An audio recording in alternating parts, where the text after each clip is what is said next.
Hello friends, ഞാൻ doctor Rajesh Kumar. നെഞ്ചിൽ ഒരു ഭാരം പോലെ കയറ്റം കയറുന്ന സമയത്ത് നെഞ്ചിൽ നമുക്കൊരു ഡിസ്കംഫർട്ട്, നമ്മൾ ശ്വാസം എടുക്കുന്ന ശബ്ദം നമുക്ക് കേൾക്കാൻ പറ്റുന്നുണ്ട്. നമുക്ക് കയറ്റം കയറാനായിട്ട് പറ്റുന്നില്ല. കയറ്റമൊക്കെ കയറുന്ന സമയത്താണ് നെഞ്ചിൽ ഈ ഭാരം കൂടിക്കൂടി വരുന്നു. ചെറിയ ഒരു കിതപ്പും നമുക്ക് ശരീരത്തിനൊരു വേർപ്പും. നമ്മൾ തിരിച്ച് ഓഫീസിലൊക്കെ വന്ന് റെസ്റ്റ് എടുത്ത് കഴിയുമ്പോൾ മാറും. പക്ഷേ സ്ട്രെയിൻ ചെയ്യാൻ പറ്റാത്ത ഒരു അവസ്ഥ. നമുക്ക് പലപ്പോഴും വീട്ടിനകത്ത് പൊടിയൊക്കെ അടിക്കുന്ന സമയത്ത് പെട്ടെന്ന് നമുക്ക് മൂക്കിലെന്തോ അസ്വസ്ഥത, മൂക്കിന് ചുമ പോലെ വരുന്നു. അതിൻ്റെ പുറകെ നെഞ്ചിൽ ബുദ്ധിമുട്ട് വരുന്നു. പെട്ടെന്ന് ശ്വാസം എടുക്കാനുള്ള ബുദ്ധിമുട്ട് വരുന്നു. പലപ്പോഴും നോക്കുമ്പോൾ ഇല്ലല്ലോ, എനിക്ക് വേറെ ബുദ്ധിമുട്ടൊന്നും ഇല്ലല്ലോ, എനിക്കിതിന് മുമ്പ് ശ്വാസം മുട്ട് വന്നിട്ടില്ല, പിന്നെ ഇതെന്താണ്? ഡോക്ടറെ പോയി കാണുന്നു. ഡോക്ടർ പരിശോധിച്ചിട്ട് പറയുന്നു, നിങ്ങൾക്ക് ശ്വാസം മുട്ടലുണ്ട്, ആസ്മയുടെ തുടക്കമാണ്. ഡോക്ടർ ഒരു ഇൻഹേലറും തരും, ഒരു ഗുളികയും തരും. നിങ്ങളിത് കുറച്ച് നാൾ കഴിക്കും, ഒരു 3 മാസം ഉപയോഗിച്ചാൽ മതി, കുറയും, പിന്നെ ആവശ്യം വരില്ല എന്ന് പറയും. 3 മാസം ഡോക്ടർ പറയുന്ന മരുന്നെല്ലാം കഴിക്കുന്നു, അതേപോലെ ഇൻഹേലർ ഉപയോഗിക്കുന്നു. ഒരു 3-4 മാസം കഴിഞ്ഞ് ആ മരുന്നൊക്കെ നിർത്തി കഴിഞ്ഞിട്ട് വീണ്ടും 1 മാസം കഴിയുമ്പോൾ പഴയ അവസ്ഥ, ശ്വാസം മുട്ടൽ വരുന്നു. ഡോക്ടർ പറഞ്ഞു പോരാ, ഇതൊരു 1 വർഷം കണ്ടിന്യൂസ് ഉപയോഗിക്കും എന്ന് പറയുന്നു. ഇങ്ങനെ ആസ്മ രോഗികളായിട്ട് മാറിയ ഒരുപാട് പേര് നമ്മുടെ ഈ സമൂഹത്തിലുണ്ട്. പ്രത്യേകിച്ച് ഈ കോവിഡ് കാലം കഴിഞ്ഞ ഒരു 5-6 വർഷത്തിൽ ഒരുപാട് പേർക്ക് ഈ ഒരു പ്രശ്നം, ശ്വാസം മുട്ടൽ, നെഞ്ചിൽ വിമ്മിഷ്ടം, ഈ അലർജിക് ബ്രോങ്കൈറ്റിസ് എന്ന് പറയുന്ന സിറ്റുവേഷൻ ഉണ്ടാകുന്നുണ്ട്. ഇത് ചെറിയ കുട്ടികളായിക്കോട്ടെ, ടീനേജിലുള്ളവരായിക്കോട്ടെ, വയസ്സവരിലാണെങ്കിൽ വളരെ കോമൺ ആയിട്ട് ഈ ഒരു പ്രശ്നം ഉണ്ടാകുന്നുണ്ട്. എന്താണ് ഈ കണ്ടീഷൻ? ശ്വാസം മുട്ടൽ എങ്ങനെയാണ് ആസ്മ രോഗമായി മാറുന്നത്? ഇതെങ്ങനെ തുടക്കത്തിൽ തിരിച്ചറിയാം? ഇതിനെങ്ങനെ ചികിത്സയായിട്ട് മുന്നോട്ട് പോകണം? പറഞ്ഞുതരാം. സാധാരണ നമ്മുടെ ശ്വാസകോശത്തിൽ ശ്വാസമെടുക്കുന്ന നാളമുണ്ട്. നമ്മുടെ തൊണ്ട മുതൽ ശ്വാസകോശത്തിലേക്ക് എത്തുന്ന ശ്വാസനാളത്തിനകത്ത് ഏതെങ്കിലും തരത്തിലുള്ള അലർജിക് റിയാക്ഷൻ ഉണ്ടാവും. ഈ അലർജിക് റിയാക്ഷൻ എന്ന് പറയുന്നത് പലപ്പോഴും ഇപ്പോൾ പൊടിയടിച്ചിട്ടോ മറ്റു ഘടകങ്ങളിലോ ഉണ്ടാവും. വരുന്ന സമയത്ത് പെട്ടെന്ന് ഇതിനകത്ത് ചെറിയൊരു കൺസ്ട്രക്ഷൻ, അതായത് ഈ ശ്വാസനാളം പെട്ടെന്ന് ചുരുങ്ങുന്ന ഒരു സിറ്റുവേഷൻ ഉണ്ടാവാം. ഇതിനകത്തുണ്ടാകുന്ന അലർജിക് റിയാക്ഷൻ്റെ ഭാഗമായിട്ട് കുറച്ച് കഫം അതിനകത്തുണ്ടായി എന്ന് വരാം. ഈ ഒരു സിറ്റുവേഷനിൽ നമുക്ക് ശ്വാസം എടുക്കാൻ ആവശ്യത്തിന് ഓക്സിജൻ കിട്ടാത്ത, ശ്വാസം ഉള്ളിലേക്ക് എത്താത്ത ഒരവസ്ഥ വരാം. ഇതാണ് നമ്മൾ സാധാരണ ശ്വാസം മുട്ടൽ, ആസ്മ എന്ന് പറയുന്നത്. ഈ ഒരു സമയത്ത് നമ്മൾ വളരെ കഷ്ടപ്പെട്ട് ശ്വാസം എടുക്കുന്ന സമയത്ത് നമുക്ക് ആ ശബ്ദം കൃത്യമായിട്ടൊരു, നമ്മൾ ഒരു ഫിസിലടിക്കുന്ന പോലെ ഒരു ശബ്ദം ലൈറ്റായിട്ട് കേട്ടുവെന്ന് വരാം. ഇതാണ് വളരെ കോമൺ ആയിട്ട് ആസ്മയുടെ ലക്ഷണം എന്ന് പറയുന്നത്. സാധാരണ ഏത് പ്രായത്തിലുള്ളവർക്കും ഈ ഒരു സിറ്റുവേഷൻ കണ്ടുവരാറുണ്ട്. ചെറിയ കുട്ടികൾ, പ്രത്യേകിച്ച് കൈക്കുഞ്ഞുങ്ങളായിരിക്കുന്ന സമയത്ത് അവർക്ക് അറിയത്തില്ലല്ലോ, ശ്വാസം മുട്ടൽ പറയണമെന്ന് ഇല്ല, പക്ഷേ അവർക്കും ഈ പ്രശ്നം കണ്ടുവെന്ന് വരാം. പ്രത്യേകിച്ച് ഈ ജനിക്കുന്ന കുട്ടികൾക്ക് ചെറിയ അലർജി ടെൻഡൻസി ഉണ്ടെങ്കിൽ അവർക്ക് വളരെ പെട്ടെന്ന് ചെറിയ ശ്വാസം മുട്ടൽ കണ്ടുവെന്ന് വരാം. കുഞ്ഞു കുട്ടികൾ, പ്രത്യേകിച്ച് ഒരു 1-1.5 വയസ്സിന് താഴെയുള്ള കുട്ടികൾക്ക് ശ്വാസം മുട്ട് എന്നുള്ളത് അവർക്ക് പറയാനറിയില്ല. അവരുടെ ലക്ഷണങ്ങളിലായിരിക്കും പലപ്പോഴും മനസ്സിലാകുന്നത്.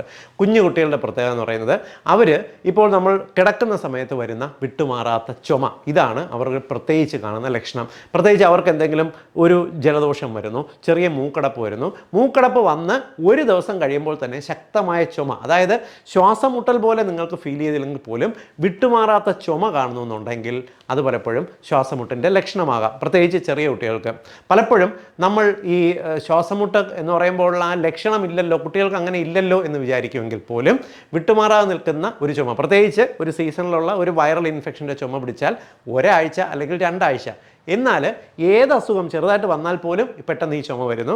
ചുമ അങ്ങോട്ട് വിട്ടുമാറുന്നില്ല. 2 ആഴ്ചയായാലും ചുമ മാറാത്തൊരു സിറ്റുവേഷൻ ഉണ്ടെങ്കിൽ ഇത് ശ്വാസം മുട്ടലാണോ എന്ന് സംശയിക്കണം.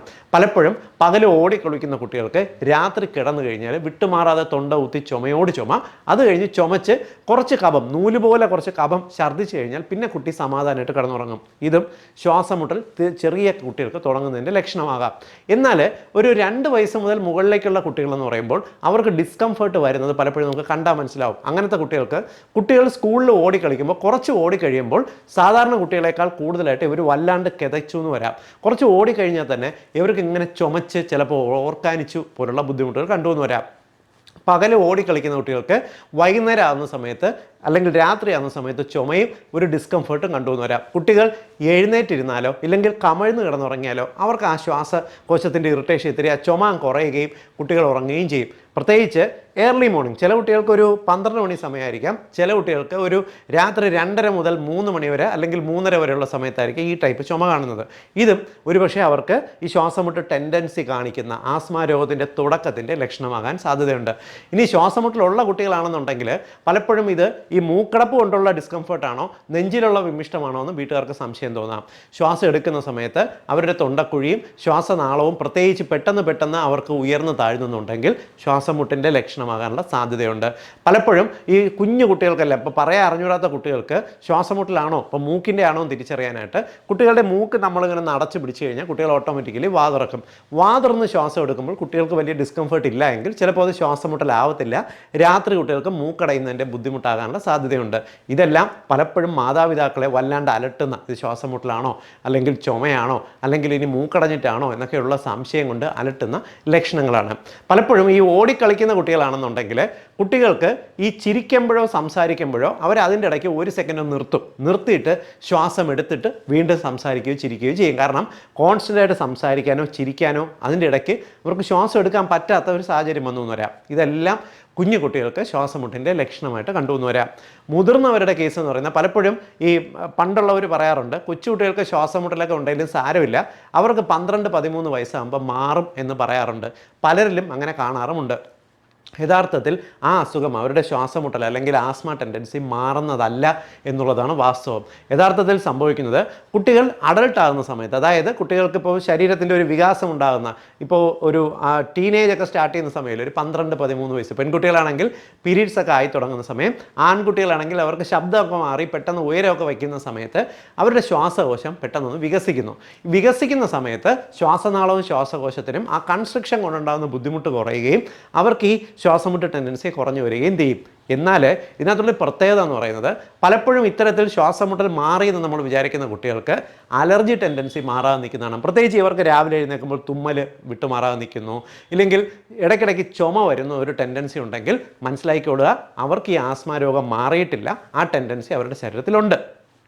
ഇത് പലപ്പോഴും ഒരു പ്രായം കഴിയുമ്പോൾ, പ്രത്യേകിച്ച് ഒരു പെൺകുട്ടികളൊക്കെ ആണെങ്കിൽ ഒരു പ്രസവം കഴിഞ്ഞതിന് ശേഷം ഒരു പക്ഷേ വീണ്ടും ഈ അലർജി അല്ലെങ്കിൽ ജലദോഷം തുമ്മൽ തുടങ്ങിയിട്ട് ചെറിയ ചുമയും ശ്വാസമുട്ടലായിട്ട് തിരിച്ചു വരാറുണ്ട്. പുരുഷന്മാരൊക്കെ ആണെങ്കിൽ പലപ്പോഴും അവരുടെ ആരോഗ്യം ഒരു അല്പം കുറഞ്ഞു വരുന്ന സമയത്ത്, പ്രത്യേകിച്ച് ഒരു 35 വയസ്സ് കഴിയുമ്പോൾ അവർക്ക് വീണ്ടും ഈ ചുമ വന്ന് ശ്വാസമുട്ടൽ തിരിച്ചു വരുന്ന രീതി കണ്ടിട്ടുണ്ട്. പലപ്പോഴും വയസ്സായവരിൽ, പ്രത്യേകിച്ച് ഒരു ആരോഗ്യമുള്ള സമയത്ത് ഒരു കുഴപ്പമില്ലാത്ത സ്ത്രീകൾക്കും പുരുഷന്മാർക്കും ഒരു 55 വയസ്സ് കഴിഞ്ഞ് പെൻഷൻ ആയതിനു ശേഷം ഈ അസുഖം തിരിച്ചു വരുന്ന ഒരു സ്വഭാവം കണ്ടിട്ടുണ്ട്. ഇനി അവർക്ക് ഈ ശ്വാസമുട്ടൽ ഉണ്ടെങ്കിൽ ഇതിനെ മാനേജ് ചെയ്യുന്ന രീതി എങ്ങനെയെന്ന് പറഞ്ഞുതരാം. പണ്ട് കാലത്തൊക്കെ ശ്വാസമുട്ടൽ വന്നു കഴിഞ്ഞാൽ നമ്മുടെ ശ്വാസകോശത്തിനെ ഡയലേറ്റ് ചെയ്യാനുള്ള മെഡിസിൻസ് ഇഞ്ചക്ഷൻ എടുക്കുന്ന ഒരു രീതിയൊക്കെ ആയിരുന്നു അലോപ്പതിയിലുണ്ടായിരുന്നത്. ഇപ്പോൾ അവർ സ്റ്റിറോയിഡിൻ്റെ സ്പ്രേ, ഇഞ്ചക്ഷൻസ് അല്ലെങ്കിൽ ഇൻഹേലേഴ്സ് പോലുള്ള മെഡിസിൻസാണ് കൂടുതലായിട്ട് ഉപയോഗിക്കുന്നത്. ഇൻഹേലേഴ്സ് വന്നേ പിന്നാണ് അലോപ്പതി മേഖലയിൽ ഈ ശ്വാസമുട്ടലിൻ്റെ ചികിത്സ കുറച്ച് ഫലപ്രദമായിട്ട് മുന്നോട്ട് പോകുന്നത്. ഹോമിയോപ്പതിയിൽ ഇത്തരത്തിൽ അലർജി ടെൻഡൻസിയും ശ്വാസമുട്ടലും കവർ ചെയ്യുന്ന നല്ല മെഡിസിൻസ് ഇന്ന് ലഭ്യമാണ്. പലപ്പോഴും ഈ അലർജിക്ക് അല്ലെങ്കിൽ ശ്വാസമുട്ടലിന് ആസ്മയ്ക്കോ മരുന്ന് തുടങ്ങിയാൽ ജീവിതകാലം ഇൻഹേലേഴ്സ് അടിച്ച് ജീവിക്കണമല്ലോ എന്ന് വിചാരിച്ച് ഈ മരുന്നെടുക്കാതെ കഷ്ടപ്പെട്ട് പോകുന്ന ആൾക്കാർ ഒരുപാട് പേരുണ്ട്. എന്നാൽ ഇത്തരക്കാർക്ക് ഹോമിയോപ്പതി വളരെ ഫലപ്രദമാണ്. പ്രത്യേകിച്ച് കൈക്കുഞ്ഞുങ്ങൾക്കെല്ലാം വരുന്ന വിട്ടുമാറാതെ വരുന്ന ചുമ ടെൻഡൻസി, ഇപ്പം അച്ഛനോ അമ്മയ്ക്കോ ആർക്കെങ്കിലും ആസ്മ ടെൻഡൻസി ഉണ്ടെങ്കിൽ കുട്ടികൾക്ക് ജനിതകപരമായിട്ട് ഇത് വരാനുള്ള സാധ്യതയുണ്ട്. ഇത് ചെറിയ കുട്ടികൾക്ക് ഇപ്പോൾ വിട്ടുമാറാതെ അസുഖം വരുന്ന ടെൻഡൻസി ഉണ്ടെങ്കിൽ അവരിൽ ഇത് മനസ്സിലാക്കാൻ ഡോക്ടർമാർക്ക് എളുപ്പവുമാണ്. ഇത്തരം ടെൻഡൻസി ഉള്ളവർക്കെല്ലാം ഹോമിയോപ്പതിയിൽ ഈ രോഗം വളരെ പെട്ടെന്ന് ട്രീറ്റ് ചെയ്ത് 2-3 മാസം കൊണ്ട് തന്നെ നല്ല ഡിസ്കംഫർട്ട് മാറിയിട്ട് അവർക്ക് ഈ ഇടയ്ക്കിടയ്ക്ക് അസുഖം വരുന്ന ടെൻഡൻസി തന്നെ മാറ്റി മുന്നോട്ട് പോകാനായിട്ട് സാധിക്കുന്ന കണ്ടിട്ടുണ്ട്, ഒരുപാട് കേസുകളിൽ കണ്ടിട്ടുണ്ട്. അതേപോലെ മുതിർന്നവരിലാണെങ്കിൽ പോലും ഇപ്പോൾ ഇൻഹേലേഴ്സ് ഉപയോഗിച്ചുകൊണ്ടിരിക്കുന്നവർ, ഇപ്പോൾ ഇൻഹേലേഴ്സ് നിർത്തണമെന്ന് ആഗ്രഹിക്കുന്നവർക്കാണെങ്കിൽ പോലും ഹോമിയോപ്പതിയിൽ അതോടൊപ്പം കോംപ്ലിമെൻ്റ് ചെയ്യുന്ന മെഡിസിൻസ് തുടങ്ങി ഗ്രാജ്വലി അവരുടെ ശ്വാസമുട്ടലിനെ തന്നെ മാറ്റി അവരുപയോഗിക്കുന്ന ഈ ഇൻഹേലേഴ്സ് പോലുള്ള മരുന്നുകളെ ഗ്രാജ്വലി കുറച്ചുകൊണ്ട് വരാനായിട്ട് സാധിക്കും. ഇതോടൊപ്പം നമ്മൾ ശ്രദ്ധിക്കേണ്ട ചില കാര്യങ്ങൾ, ഒന്ന് ഭക്ഷണ നിയന്ത്രണം. ഇതിന് അലർജി അല്ലെങ്കിൽ ശ്വാസമുട്ടലിന് ട്രിഗർ ഉണ്ടാക്കുന്ന ഘടകങ്ങളെ പ്രധാനമായിട്ടും ഒഴിവാക്കാൻ, അത് ഡോക്ടറോട് സംസാരിച്ച് നിങ്ങൾക്ക് അലർജി ഉണ്ടാക്കുന്ന ഘടകങ്ങൾ ഒഴിവാക്കുക. രണ്ടാമത്തത്, നിങ്ങൾ ജീവിക്കുന്ന അന്തരീക്ഷത്തിൻ്റെ വൃത്തി ശ്രദ്ധിക്കുക. വൃത്തി എന്ന് പറയുമ്പോൾ നമ്മൾ നല്ല ശുചിയുള്ള വൃത്തിയോ അല്ലെങ്കിൽ റൂമിൻ്റെ കാര്യങ്ങളോ അല്ല. നമ്മൾ മുറിയിൽ ശ്രദ്ധിക്കേണ്ട കാര്യങ്ങൾ, നിങ്ങൾ ജീവിക്കുന്ന അന്തരീക്ഷത്തിൻ്റെ വ്യത്യാസങ്ങൾ, ഇതെല്ലാം ഈ പ്രശ്നം ഉണ്ടാകും. പ്രത്യേകിച്ച് ഒരു സ്ഥലത്ത് താമസിക്കും, ഇപ്പം കേരളത്തിൽ നിങ്ങൾക്ക് ശ്വാസമുട്ടലുണ്ട്, നിങ്ങൾ ദുബായിലോ അല്ലെങ്കിൽ ഗൾഫ് നാടുകളിലോ ഇല്ലെങ്കിൽ ബാംഗ്ലൂരോ ഒക്കെ ജോലിക്ക് പോകുന്ന സമയത്ത് അവിടെ നിങ്ങൾക്ക് ശ്വാസമുട്ടലോ തുമ്മലോ ഇല്ല. കാരണം നിങ്ങൾ ജീവിക്കുന്ന അന്തരീക്ഷത്തിൽ ഇതിന് ഇറിറ്റേറ്റ് ചെയ്യുന്ന ഘടകങ്ങൾ നിങ്ങളുടെ ശരീരത്തിലേക്ക് എത്തുന്നു. ഉദാഹരണത്തിന് നിങ്ങളുടെ വീട്ടിൻ്റെ അടുത്ത് റബ്ബർ തോട്ടമുണ്ട്, റബ്ബർ മരം പൂക്കുന്ന സമയത്ത് ശ്വാസമുട്ടൽ, അതിൻ്റെ പോളൻ ഗ്രെയിൻസ് അലർജി ഉണ്ടാക്കിയെന്ന് വരാം. ഇത്തരം ടെൻഡൻസീസ് ഉണ്ട് ഉണ്ടെങ്കിൽ ഇതെന്താണ് ഘടകമെന്ന് നോക്കി അതിനെ ട്രീറ്റ് ചെയ്ത് മാറ്റിക്കഴിഞ്ഞാൽ നിങ്ങൾക്ക് ഇത്തരത്തിൽ അലർജി, പോളൻ ഗ്രെയിൻസിൻ്റെ ഇറിറ്റേഷൻസ് ഒഴിവാക്കാൻ പറ്റും. രണ്ടാമത്തത് കൃത്യമായിട്ടുള്ള വ്യായാമം. പ്രധാനമായിട്ടും റെഗുലറായിട്ട് വ്യായാമം ചെയ്യുന്നത് നിങ്ങളുടെ ശ്വാസകോശത്തിൻ്റെ എക്സ്പാൻഷനും നിങ്ങളുടെ രോഗപ്രതിരോധ ശേഷി റെഡിയാക്കുന്നതിനും ഈ ശ്വാസമുട്ടൽ ഉണ്ടാക്കുന്ന ഈ ഓട്ടോഇമ്യൂൺ ട്രിഗേഴ്സിനെ, ബേസിക്കലി ഈ ശ്വാസകോശത്തിൻ്റെ റിയാക്ഷൻ എന്ന് പറയുന്നത് ഒരു ഓട്ടോഇമ്യൂൺ രോഗമാണ്. ഈ ഓട്ടോഇമ്യൂൺ രോഗത്തിനെ നിയന്ത്രിക്കുന്നതിനും വലിയ തോതിൽ നിങ്ങളുടെ ഈ വ്യായാമം എന്ന് പറയുന്ന ഒരു പങ്ക് വഹിക്കുന്നുണ്ട്. അതോടൊപ്പം നിങ്ങളുടെ ഡയറ്റ്, പ്രധാനമായിട്ടും നിങ്ങളുടെ കുടലിൻ്റെ ആരോഗ്യം മെച്ചപ്പെടുന്നത്, ശരീരത്തിലുണ്ടാകുന്ന അലർജി മെച്ചപ്പെടുത്താൻ, കുടലിലുള്ള നല്ല ബാക്ടീരിയകൾ വളരുന്ന ഭക്ഷണങ്ങൾ കഴിച്ചു കഴിഞ്ഞാൽ നിങ്ങൾക്ക് ഈ അലർജി ടെൻഡൻസി മാറുകയും ശ്വാസമുട്ടലിനെ കുറച്ചു കൊണ്ടുവരാൻ സാധിക്കുകയും ചെയ്യും. അതോടൊപ്പം സുഖകരമായ ഉറക്കം, ഡെയിലി ഹൈഡ്രേഷൻ, 3 ലിറ്റർ വെള്ളം കുടിക്കുക, ഇതെല്ലാം തന്നെ അലർജി കുറയ്ക്കാൻ സഹായിക്കും. നിങ്ങൾ കിടന്നുറങ്ങുന്ന മുറിയുടെ ഒരു അന്തരീക്ഷം പ്രധാനമാണ്. കാരണം മുറിയിൽ ഇപ്പോൾ പൊടിയെല്ലാം കൂടുതലായിട്ട് അടിഞ്ഞുകൂടിയിരിക്കുന്നു. ഇപ്പോൾ ഫാനിനകത്ത് പൊടി പറ്റിപ്പിടിച്ചിരിക്കുന്നു, ഇല്ലെങ്കിൽ നിങ്ങൾ കിടക്കുന്ന ഭാഗത്ത് തന്നെ ഒത്തിരി നിങ്ങൾ പഠിക്കുന്ന പുസ്തകങ്ങളുണ്ട്, ഇല്ലെങ്കിൽ ഡ്രസ്സുകൾ തൂക്കിയിട്ടിട്ടുണ്ട്, റാക്കുകളിൽ ഒരുപാട് വസ്തുക്കൾ അടുക്കി വെച്ചിട്ടുണ്ട്. ഇതിനകത്തെല്ലാം തന്നെ വളരെ ചെറിയ പൊടി ഉണ്ടാവും. നിങ്ങൾ തുണി വെച്ച് തുടച്ചാലൊന്നും ഈ പൊടി പൂർണ്ണമായിട്ടും പോകത്തില്ല. ഇപ്പം പുസ്തകങ്ങളോ പഴയ ന്യൂസ് പേപ്പറൊക്കെ ഉണ്ടെങ്കിൽ ഇത് പൊടിഞ്ഞിട്ട് വളരെ ഫൈനായിട്ടുള്ള പൊടി ഉണ്ടാവും. ഇതെല്ലാം ഫാൻ ഇടുമ്പോൾ അടിച്ച് ഇറങ്ങി മൂക്കിൽ കയറി ഒരു മണിക്കൂർ കഴിയുമ്പോൾ ചുമയും ശ്വാസമുട്ടലും അലർജിയും തുടങ്ങിയെന്ന് വരാം. സോ ഇത്തരം ഘടകങ്ങൾ നിങ്ങൾ രാത്രി ഉറങ്ങുന്ന സമയത്ത് ബെഡ്റൂമിൽ നിന്ന് ഇതെല്ലാം മാറ്റി വയ്ക്കാനായിട്ട് ശ്രദ്ധിക്കുക. ഈ പറഞ്ഞ കാര്യങ്ങൾ ചെയ്യുക. അതോടൊപ്പം തന്നെ ഹോമിയോപ്പതിയിൽ റെഗുലറായിട്ടുള്ള ശരിയായിട്ടുള്ള ഒരു ട്രീറ്റ്മെൻറ്റും കൂടെ എടുത്തു കഴിഞ്ഞാൽ നമുക്ക് ഈ ആസ്മ അല്ലെങ്കിൽ അലർജിക് ബ്രോങ്കൈറ്റിസ് ടെൻഡൻസിയെ നല്ല രീതിക്ക് കുറച്ചുകൊണ്ടുവരാൻ പറ്റും. ഇതിന്ന് പ്രത്യേകിച്ച് ഈ കോവിഡ് കാലം കഴിഞ്ഞിട്ട് ഒരുപാട് പേരെ അലട്ടുന്ന പ്രശ്നമാണ്. കാരണം പല രോഗങ്ങൾ, പ്രത്യേകിച്ച് പല വൈറസ് ഇൻഫെക്ഷൻസ് വന്നു കഴിയുമ്പോഴും ഈ അലർജി ടെൻഡൻസി ഉള്ളവർക്ക് അത് ഫോളോ ചെയ്തിട്ട് ഒരു 10-20 ദിവസത്തേക്ക് ഈ ആസ്മയുടെ ഒരു ട്രിഗറും അലർജി, ഇറിറ്റേഷനും, മൂക്കടപ്പും കഫക്കെട്ടും എല്ലാം വരാറുണ്ട്. പലപ്പോഴും ഇത് ശരിയായിട്ട് ട്രീറ്റ് ചെയ്യാത്ത കേസുകളിൽ അലർജി ടെൻഡൻസി ഉള്ളവരിൽ നേരെ ഇതങ്ങ് ആസ്മയിലേക്ക് പോകാറുമുണ്ട്. അതുകൊണ്ട് തന്നെ ഞാൻ ഈ പറഞ്ഞ ഇൻഫെക്ഷൻ്റെ ഈ പറഞ്ഞ ഡീറ്റെയിൽസ് നിങ്ങൾ എല്ലാവരുടെ അറിവിലേക്കായിട്ട് ഷെയർ ചെയ്യുക. കാരണം ഒരുപാട് പേരുടെ ഫാമിലിയിൽ ഇന്ന് ഈ പ്രശ്നങ്ങളുണ്ട്. അവർക്ക് ഇൻഫർമേഷൻ ഉപകാരപ്പെടുമെന്ന് ഉറപ്പാണ്. വീണ്ടും മറ്റൊരവസരത്തിൽ മറ്റൊരു വിഷയവുമായി കണ്ടുമുട്ടാം. Bye.